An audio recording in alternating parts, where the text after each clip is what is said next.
Rod. Thanks for being on the show. Hey, thanks for having me, Jay. Let's have some fun. Really looking forward to this today. Yeah, I'm excited. I'm excited to dig into this talk because you have some really unique business experiences. I think more unique in some of these areas than anybody that I've interviewed on this show. So I'm excited to hear about it.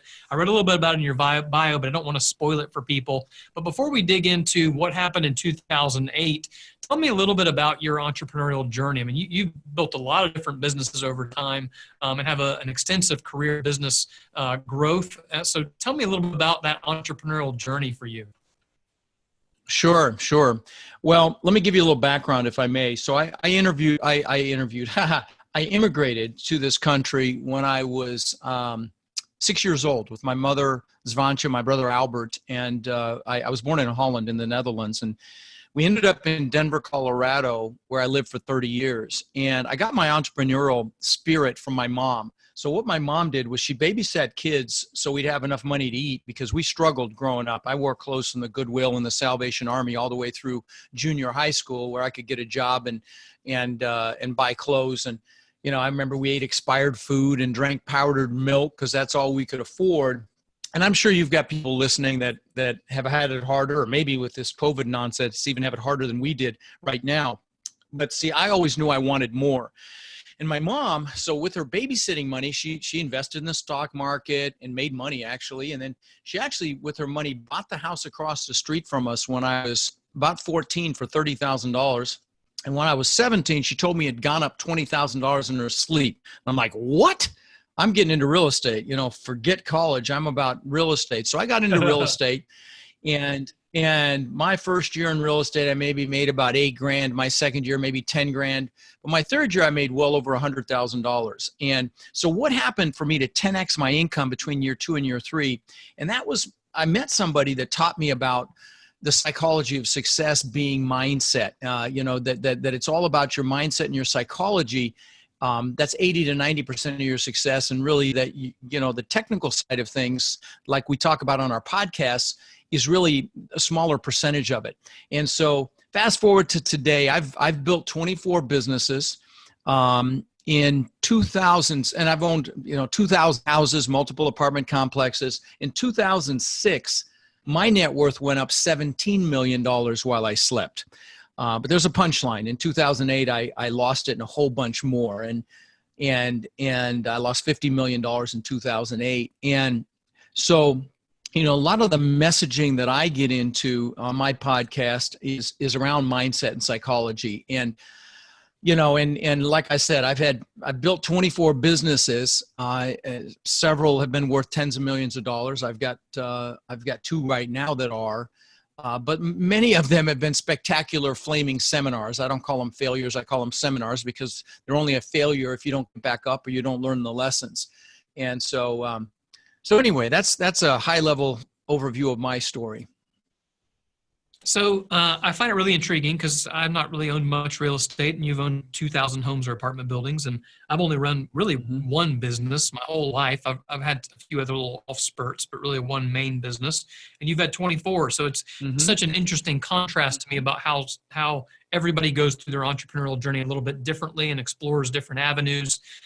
So I'd love to hear a little bit more about that 2008 scenario and how you recovered from that. You said you lost $50 million in that time period. And, you know, unfortunately, for better or worse, especially a lot of people in real estate, that was a crushing time. I mean, it was a crushing season for a lot of people. Well, it's deja vu right now, my friend. Yeah, it's deja vu right now. I can tell you, we're gonna have a level of pain similar to that. It's coming, but yeah, no. So again, what I was blessed to be in the Tony Robbins environment at the time, and I was in his platinum partnership in 2006 and 7. And so I was around people that actually thrived in 2008. And, you know, so I was around people that, you know, held me to a higher standard, that helped me direct my focus. And, you know, who you hang out with is who you become, as you know, Jay, and your peer group is one of the biggest, you know, precursors to your success. And so, you know, luckily I was around that environment. So I didn't live in my pity party for too long. I mean, I thought I was set for life. Okay. I had 800 houses. I had multiple apartment complexes, and So, and I thought 80 million baby boomers getting old and getting cold coming to Florida, that Florida was recession proof. Well, little did I know we were ground zero for the recession. But, Yeah. the way that I was able to recover was really reassociating with what it was that I wanted and why I wanted it, and focusing on that instead of the pain. As human beings, we have a natural tendency to focus on what's wrong. And that's why negative news sells and negative headlines sell, when you're doing white papers and things of that nature, and in books, people focus on the negative. We connect through negative. If you and I met, Jay, and you said, "Hey, I'm Jay," and I said, "Hey, Jay, I'm Rod. How you doing?" With total passion and energy, and said, "Life is fantastic. Oh man," if you ask me how things are, I'd say, "Man, it's fantastic. It's unbelievable." You'd look at me sideways like, "Whoa, what's up with this guy?" But if you meet somebody and you say, "Hey, how you doing?" "Oh God, my back is killing me. Oh God, life's a little challenging, tough right now." They'll like put their arm around you. "Oh brother, I feel you." And so we connect on negativity. And luckily I was in this group that didn't do that. And so I focused again. I refocused on what I wanted, and I built a company out of the ashes of that loss. And and again, one of the things that I really enjoy drilling down on is the mindset it took to have 50 million to lose in the first place, and then the mindset it took to get back to the success that I enjoy today. So happy to go deeper on that if you'd like, whatever. Yeah, let's dig into that. I mean, the idea of mindset, I think, is something, especially a lot of young entrepreneurs maybe haven't really delved into much. And the longer I'm in business, the more I realize the power of it. Even back to a book like, a classic like Think and Grow Rich, has a lot to say about these kinds of ideas. So talk about what you mean by mindset and how that has affected your ability to recover and grow. Sure. No, I've given away, I'm not exaggerating, I think about 4,000 copies of Think and Grow Rich, because everybody at one of my live events gets a copy, as well as other gifts. But so what I'm talking about is really knowing what it is you want and why you want it. So what I do at my live events and with my coaching students, I take them through a goal setting workshop on steroids. And I'll give you a quick overview on it. But, if you're interested in actually having me take you through it, go to my Rod Khleif official page. And on New Year's Day of this year, January 1st, I did this for about an hour and 15 minutes and with music. And I've got a free guide you can download to do it along with me. But let me give you an overview. So basically, and this is kind of like a framework for your listeners to utilize. So if you're listening, you might want to take a couple of notes. I think you'll find this process very powerful. Or again, go to my Facebook page and I'll guide you through it. But basically, pick an hour when you have a lot of energy. And don't do it right after a meal, for example. Make sure you're well hydrated and sit down and write down everything you could possibly want in life. Okay, all the goals, all the stuff. And not just your, typical 2 or 3 New Year's resolutions things. I mean everything. All the stuff, like the houses, the cars, the boats, the jet skis, the planes, and take the lid off your brain. Imagine that if you write it down, you're going to get it, which is not outside the realm of reality. Because what it does when just the simple act of writing down your goals, and I'm sure if you're listening to Jay, you've probably done this, but I promise you this process goes deeper. But by doing that, what it does is it triggers something in your brain called your reticular activating system. And that's that filter in your brain that subconsciously filters out what it thinks you should be focusing on. And you're not even aware of it. But the greatest example of it is in action is when you first buy a vehicle. You never really noticed them before, and you buy it and then they're everywhere. Well, were they there before? Of course they were, but that's your reticular activating system honing in on what it thinks is important. So you write down all the things. Write down how much money you want from your business in, say, 3 years or 10 years. How much money you want in the bank, say, in 3 years and 10 years. Write down all of the stuff, and don't limit yourself. You're only limited by what's between your ears. And so, the box that you paint for yourself. And I would tell you, forget about, just pretend there isn't a box. And so write down all the things, and also write down everything you want to do in your lifetime. So it's not just the stuff like maybe you want to climb all the mountains over 14,000 feet, or you want to, write down where you want to travel. I've got a travel vision board that I use, and write down all the places you want to go. Write down, like me, I thought I wanted to jump out of a perfectly good airplane. So I did that about 8 months ago, and I will never freaking do it again, but it's off the list. So write down what you want to do. Also write down, what you want to learn in your lifetime. So everything you want to do, be, and have, honestly, is what you're writing down. So it's not just a few little goal setting items. You're writing everything down. So maybe what you want to learn, maybe a foreign language, maybe you want to write a book. Me, I'm going to learn how to play the drums, and I want to learn how to fly a helicopter. So write down what you want to learn. Also, lastly, write down who you want to help, because we'll do more for others than we'll ever do for ourselves. So write down who you want to help. And like I bought my parents a house here on a canal. I bought them a car, took them on cruises. Who do you want to do things for? So everything you want to do, be, or have, you're going to write down. Now I want you to put a time limit on each goal. Put a number by each goal, how many years you think it's going to take you to achieve it. And just guess at it. If you're analytical, don't stop and analyze this stuff. Just keep writing and just guess at a number.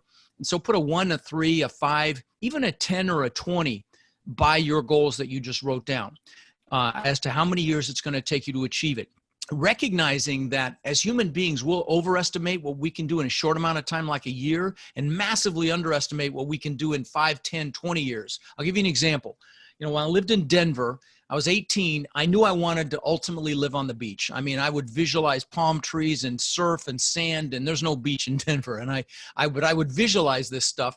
20 years later, and I built this 10,000 square foot, $8 million mansion on the beach. I own the beach on one side. I have my boats on the backside. I mean, this house was spectacular, but that was unthinkable when I was 18. So again, don't limit yourself. Take the lid off your brain. If you want it, write it down. Private island, jet, yacht, whatever it is, write it down. All right. Once you've got a number on each goal, there's just a couple more steps. I want you to pick your number one goal. I mean, that goal, when you get it, you're like, oh my God, I cannot believe this is happening. That goal, write that down, put it on a separate sheet of paper. Also want you to pick your top 3 one-year goals. Put those on a separate sheet of paper and leave a little room in between them.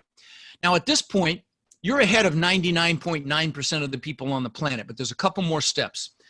I want you to write down why, underneath each one of those goals, why it is an absolute must for you to achieve it, okay? Not a should, a must. You must achieve it. So things like, so I can show my wife or husband what success looks like. So we can have freedom to do whatever we want, whenever we want, wherever we want, bring whoever we want. Whatever it is for you, write it down and use emotionally charged words. Words are very powerful. So you want to, when you're describing your why, you want to put, beautiful and incredible and amazing words like that charge your emotion, because that's what's going to get you to move.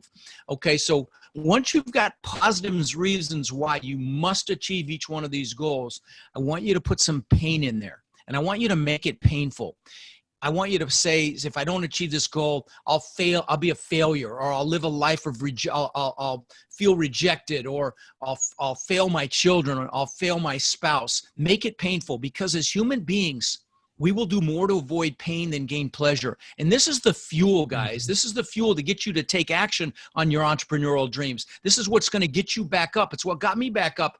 I talked about having 24 businesses. Yes, I have. And several have been worth tens of millions of dollars, but most have been spectacular, flaming seminars. Okay. And so, this is what got me back up and redirected and got me going again after losing $50 million, for example. That was my largest one, but I've had lots of these seminars. And it's knowing what you want and exactly why you want it. So you've got your positive and you've got your negative reasons why. The negative is very powerful. There was a nurse in Australia that she was a hospice nurse. Her name was Bronnie Ware. And she asked people that were dying at the end of their lives if they had any regrets. That was her one question. Do you have any regrets? And she even wrote a book about it. It's called The 5 Regrets of Dying. You want to know what the number one regret was, Jay? It was not living the life I could have lived, living someone else's life, not living up to my own expectations. And, guys, we don't want those regrets. So put the whys down. And then the last piece I will tell you is get pictures of your goals. Put them around you.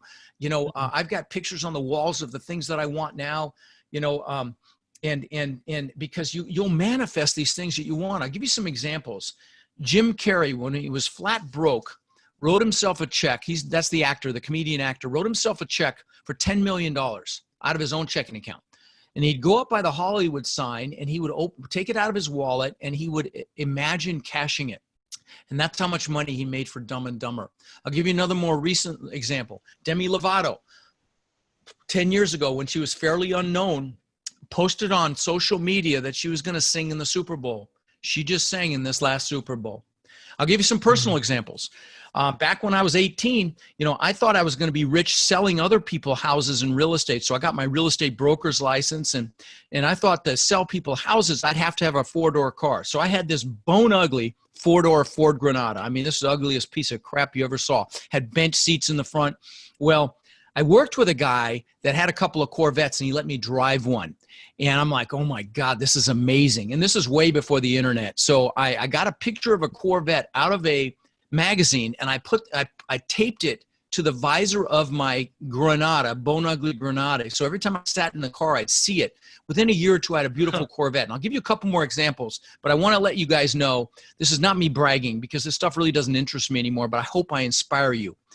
So this is back when the TV show Magnum P.I. was out. It was a series with a detective in Hawaii. It was Tom Selleck was the actor, but he drove this Ferrari 308, and I thought that was the coolest freaking thing I'd ever seen. So I got a picture of that actual car out of a magazine, put it on the visor of my Corvette. Within a year or two, I had a Maserati look just like it. Last example, another car example. I'm the guy that always wanted a Lamborghini. I had posters of the Lamborghini Countach growing up in my bedroom with the bikinis and the soap and all the nonsense. Yes, I had all growing up, I'll admit it. And what's interesting is my son collected models of exotic cars, and he had a model of the exact same color and style Lamborghini when he was 9 years old. He had a model of the exact same color and style that I ended up buying. So guys, this stuff works. Get pictures of your goals, put them around you, and before long you're going to have them. So there you go. That's how I got through losing everything, was reassociating with what I wanted, and focusing on that, because where focus goes, energy flows. It's been very easy to focus on losing 50 million. And I'm not going to say I didn't for a while, but then I redirected and focused on what I wanted, which is how I rebuilt quickly.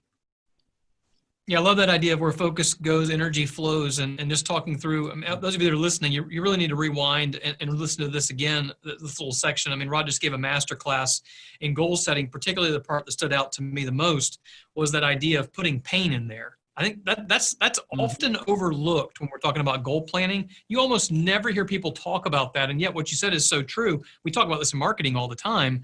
The reason that somebody makes a decision is because of a problem or pain that they're experiencing. And as a result, what if we put that in our own perspective for our future? And we go, hold on, I want to avoid that. I want to achieve this. I think so often we focus on what we want to achieve without maybe paying a little bit of attention to what we want to avoid and where we don't want to end up. And what does that pain look like? I think that's a really interesting perspective. Well, I will tell you, Jay, this is the fuel. Okay, this is the fuel to get you to get up early, stay up late, do whatever the heck you have to do to get what it is you want. And, push through limiting beliefs, push through fears. Lots of us have limiting beliefs and fears from our childhood. This was what gets you to push through them. Or worse, we're comfortable. And to push you to get out of comfort. The comfort zone's a warm place, but nothing freaking grows there. Yeah, I always say I'm the least comfortable when I'm the most comfortable. And what I mean by that is basically when I'm most comfortable, I feel like I'm missing out on something, I'm not accomplishing my purpose, or there's something I'm not seeing. And so a little bit of discomfort is, I think, often what propels, especially entrepreneurs, forward. Just another example of what you were talking about earlier. I haven't achieved this yet, but I'm going to, is last night, actually, I shared this photo on my Facebook page, and it was of this older couple that had been married for 75 years, and they had to be separated because of something to do with this whole Corona thing, and they were getting back together for the first time, kind of seeing each other, and the look on their face had so much impact and power, and I just shared it, and I tagged my wife, and I said, this is the goal. And so to me, like, that's one of my big goals. And to your point of having a picture, there's this picture of this older couple who's been married longer than most of us have been alive. And the stories they must have from 75 years of marriage are, I mean, you can barely wrap your head around it. And so for me, that's a big goal. And having that photo of that couple, I thought, you know what I need to do? I need to print it out. I need to pin it on my desk and go, hey, this is the goal. Because you absolutely should, Jay. Yeah, you absolutely should. I have vision boards. I have vision boards. I mean, if we were shooting video, I could show you. I've got pictures in the back of a planner here that I've had in here for 20 years. The first pictures are my gratitude pictures of my children when they were young. Then I've got pictures of the things that I've wanted. And I literally have gotten everything in here. I mean, you know, pictures of the Lamborghini before I ever got it, Rolls Royce, Bentley, things that I thought were important that I got because I had pictures, the houses that I wanted. I mean, it's uncanny how much the pictures look like the houses that I got. Like, for example, I'm looking at the page right now in my planner, and the top picture looks just like that house I had on the beach, and the lower picture looks just like the compound I live in now. I live in this incredible compound, 6 buildings on the water, and you know, giant main house, 2-bedroom guest house, exercise room. I'm just spectacular. Because God's got a sense of humor, I can look across the bay and I can see the old house that I had that I lost on the water there, across literally right out my backyard. But these pictures work, guys, and that's why, you know, I started doing vision boards a long time ago. I don't know if you ever saw the movie The Secret. The guy John Assaraf in that movie talks about vision boards. I actually had him on my podcast. Super nice guy, but yeah, because this stuff works, guys. So I know some of you analytical ones are going, "Oh, it's a little too foofy for me." Well, big mistake, my friends. That's all I can tell you. Yeah. You know, it's funny. I'm thinking back. My wife and I, back in college, we used to teach this performing arts organization. There'd be competitions that they would go to. We'd always tell the kids that we were teaching before they would go out to these competitions. We'd say, "Hey, you need to close your eyes, and I want you to visualize what success looks like over the next, 30 minutes." And there was something so powerful about those kids being able to just see in their own minds what success was going to be. And if we didn't do that, there was a cost to it. And the cost was they weren't going to be as good as they would have been if they had visualized it. Once we learned that skill set and that trick, it's amazing how just kind of visualizing something in your own mind can literally cause it to materialize. And some people think that's just like hocus pocus magic when you're talking about it. Once you've experienced it and seen it with your own eyes, you go, no, this stuff's real. Let me give you a quick example of that because it's just an awesome story. There was a New Orleans millionaire that decided to adopt a ninth ward school, a class in a school. And this was a school where probably less than 20% of the kids went to college. So what he did was he paid to bus them to one of the local colleges. I think it was Loyola, for a day. So they got paired up with a college student, and they spent the day with the college student. They got to see the cafeteria. They got to go to classrooms and lectures. They got to see the campus. They got to see the library. They got to experience college life. Okay. Then all they did was they bussed them back home. And then all they did for the next 3 years they were in this school, every day they had them close their eyes for 5 minutes and visualize themselves going to college. Now you're about to have your mind blown. Over 80% of those kids went to college just by one day at a college and visualizing it every day. And, Olympic athletes, they're taught to visualize a race. I mean, the Russians started this. Now they all do it, just like you said, Jay, with your students. I mean, they all do it because it absolutely enhances performance. So, yeah. And what's crazy too is I think we just live in such a busy environment that people are not willing to take the time to slow down enough to do exactly what you're talking about. And yet if they would, it'd be amazing the impact that could have on their future. Here's one thing I'm curious about. You had mentioned a couple of times, you're talking about like things that you wanted to achieve, and then once you achieve them, like whatever, the Maserati or the Lamborghini or whatever it was, and then once you kind of have them, they're not maybe as important anymore. You kind of alluded to that. I'm curious how your goals have changed for you through different seasons of life and what those are today.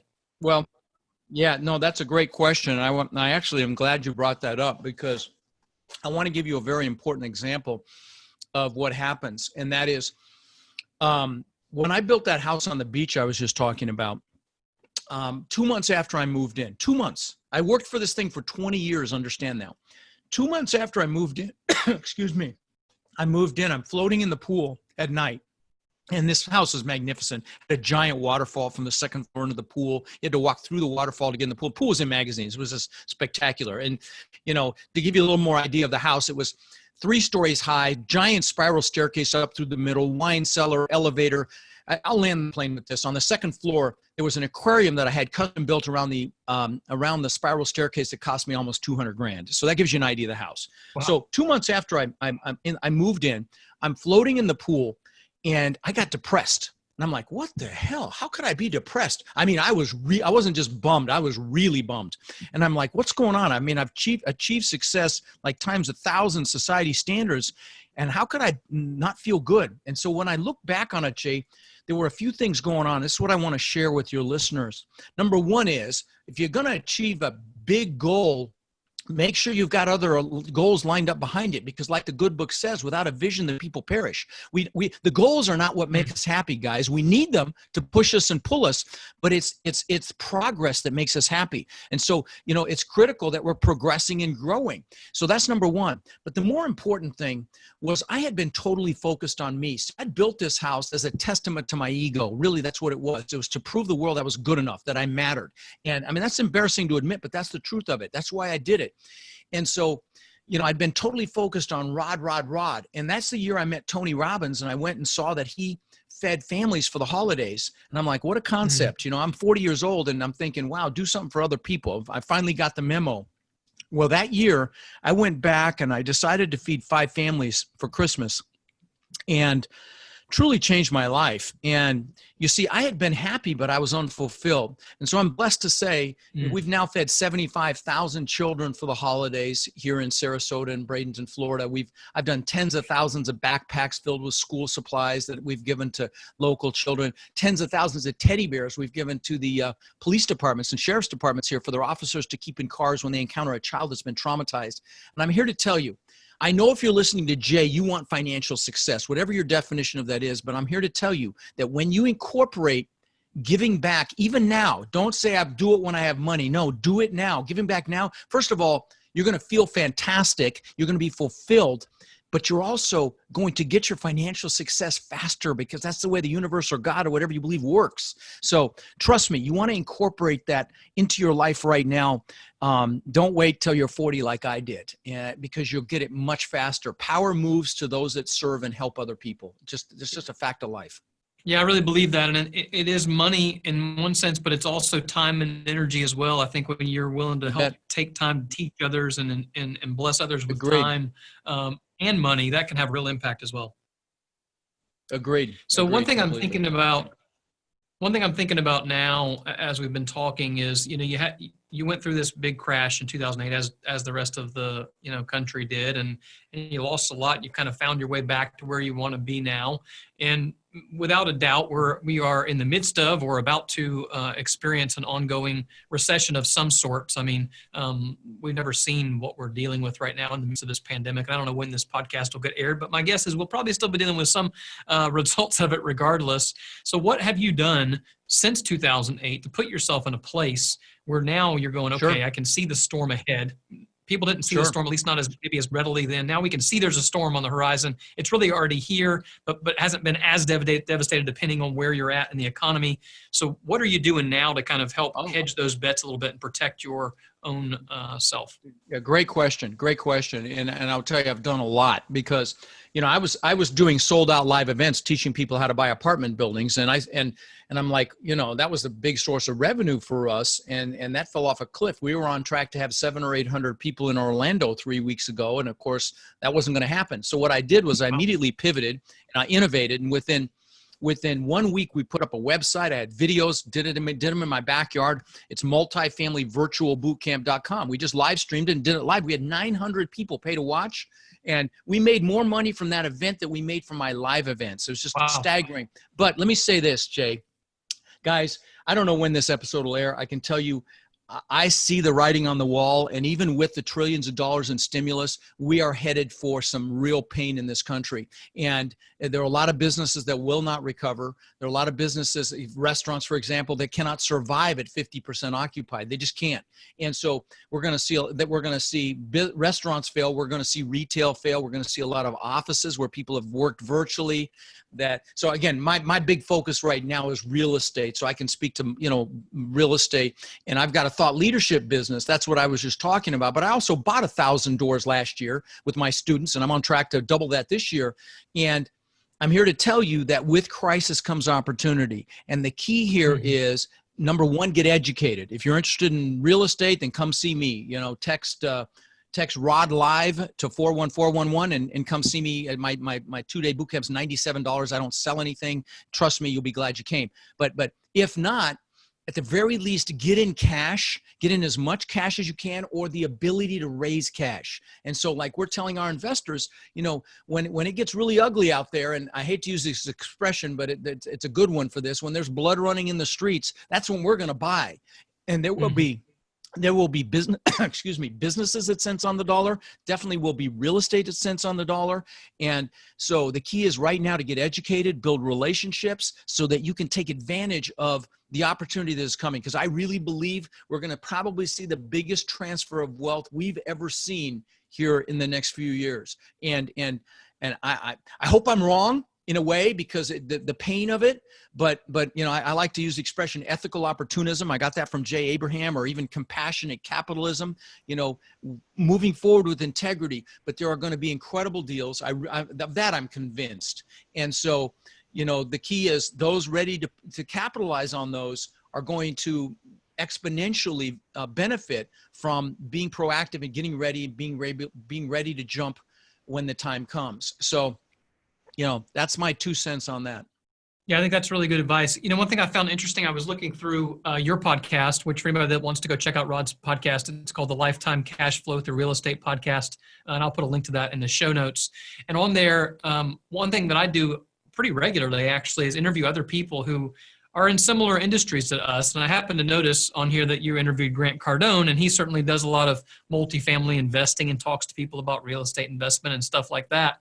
What I really believe Sure. is that there's an abundance in life, and I think that collaborating with people who have similar skills and abilities is actually to all of our benefit.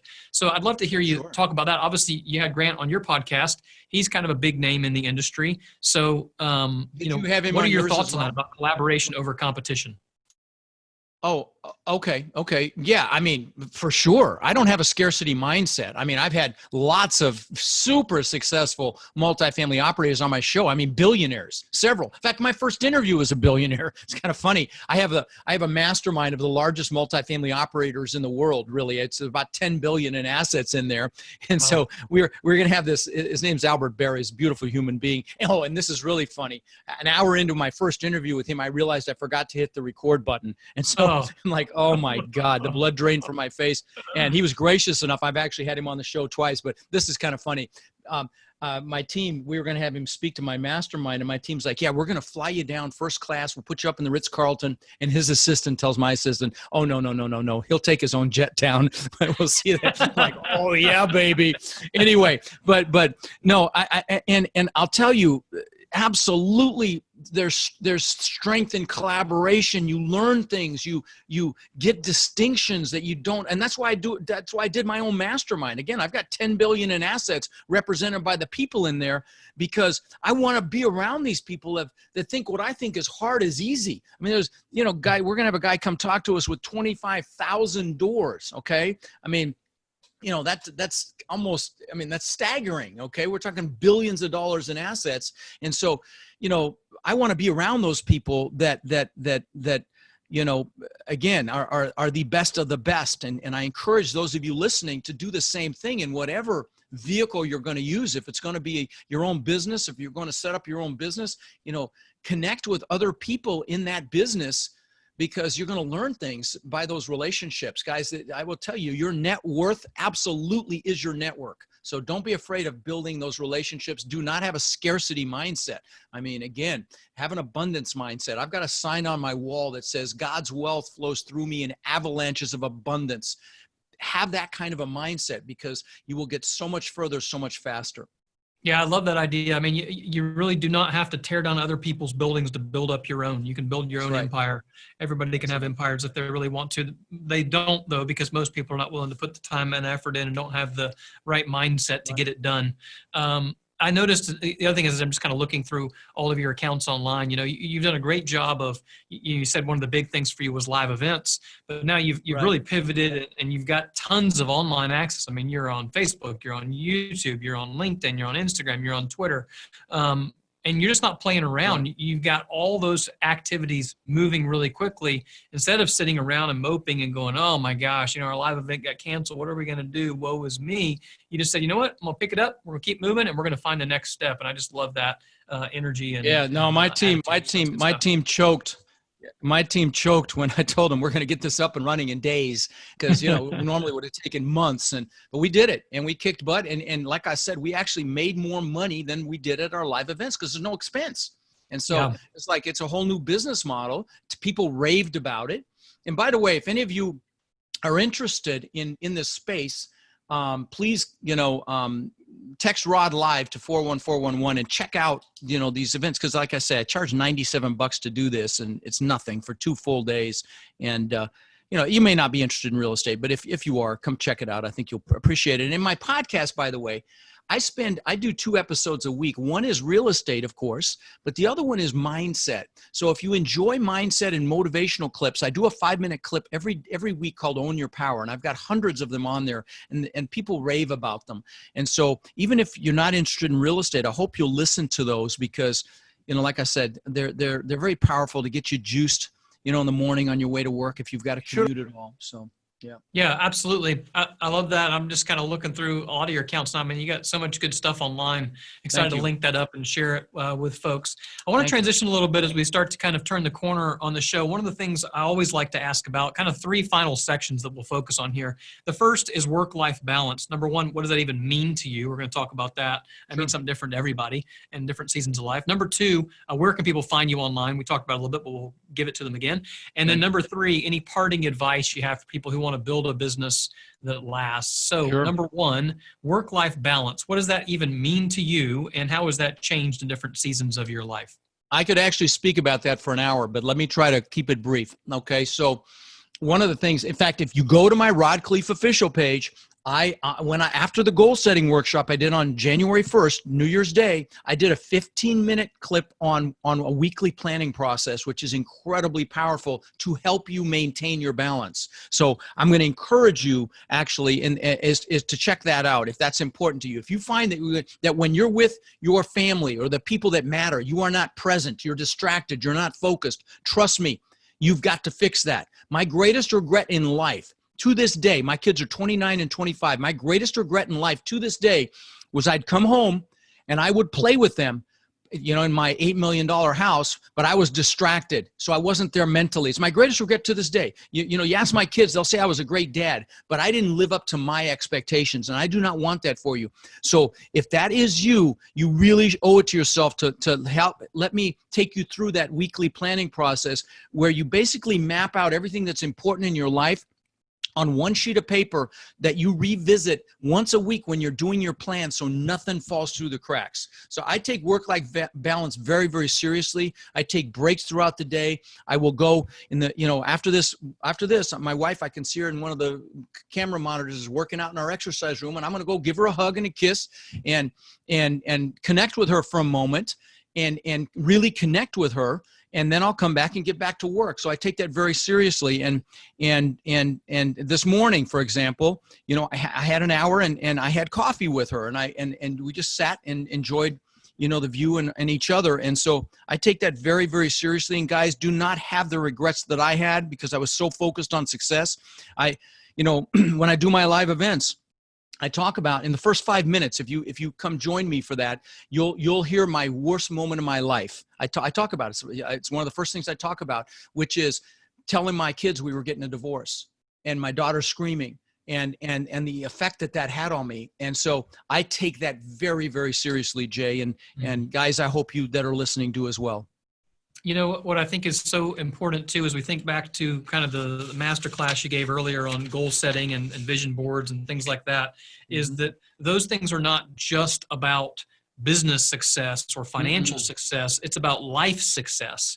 Right. And sometimes that means something a little bit different to everybody. But like for me, I've got 5 kids. And they range from 7 to 15. And I struggle with that. I struggle with days where I'm like so focused mentally because I'm wired to be an entrepreneur, man. I think God made me to be that way.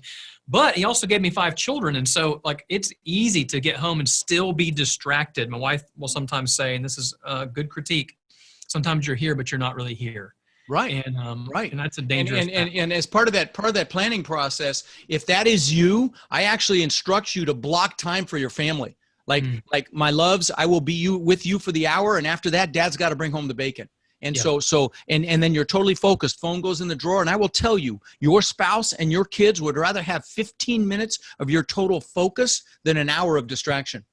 Yeah, so that's absolutely true. I think that's really good counsel.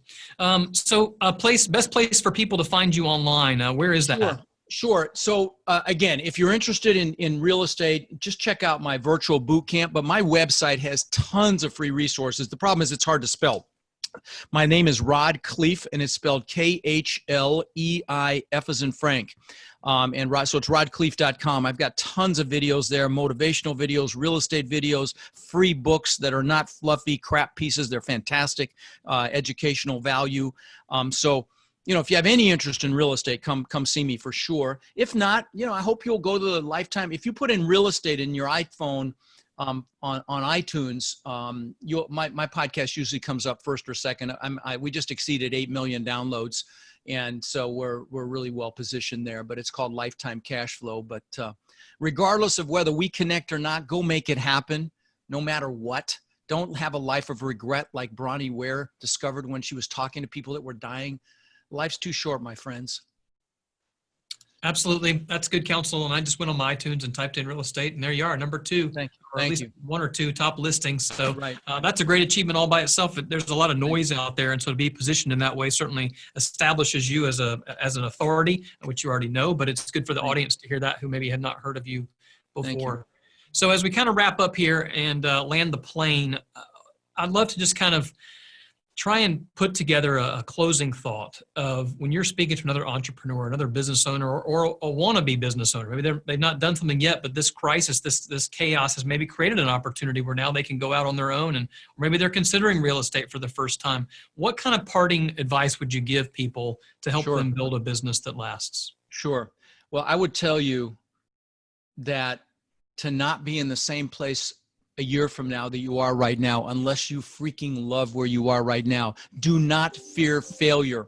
Okay. Do not fear failure. We fail our way to success. I've had 24 businesses and most of them have failed, but here I am. Okay. So don't fear failure. Again, fear being in the same place a year from now that you are right now. So go take action, fake it till you make it, learn whatever it is you're going to go after, study it. Don't dabble. Focus on what you want, not what you don't want. Get around people that want more, that aren't going to hold you back because of their own fears, and get determined and make a decision. Now, decision, the Latin word of the word decision means to cut off. Like if you're going to attack the island, you're burning your ships because you're taking their ships home. So that's a decision. It's not 1 foot in, 1 foot out. And then it's massive freaking action, my friends. And are you going to get your nose bloodied? Yes. You're going to get knocked down? Yes. But you keep taking action. Success is inevitable. Stay focused on the goal, change your approach, and keep going. That's a success formula. And so, but there you go. That's enough. I love that. And I think it's so important, that idea of massive freaking action. Take action, get out there. Don't just sit in the idea. I see so many people who make that mistake, who they sit in an idea and they'll say things, well, that was my idea, but they never took a step towards it. And I always tell people, look, just take the first step and then keep moving and keep moving. Dr. Martin Luther King said, take the first step in faith and the rest of the staircase will be revealed. Lao Tzu, thousands of years ago, said, the journey of 1,000 miles begins with 1 step. You've got to take the first step. There you go. Old wisdom that still applies today. Rod, thank you so much for being on the show today. It has been an encouragement to me, and I'm excited to share it with our audience. Thank you, my friend. All right. Appreciate you. Be well. Hey, I hope this video has helped you with some tips and ideas to build a business that lasts. Make sure you subscribe to our channel so that you don't miss out on the next videos that we roll out. And more importantly, for some awesome free resources, head over to our website at buildingabusinessthatlasts.com. You can get a free copy of my book there, where I tell you how I have built an agency that's grown year over year for the last 20 years in a row. So go grab that, buildingabusinessthatlasts.com, and make sure to subscribe to our channel. Thanks. We'll see you soon.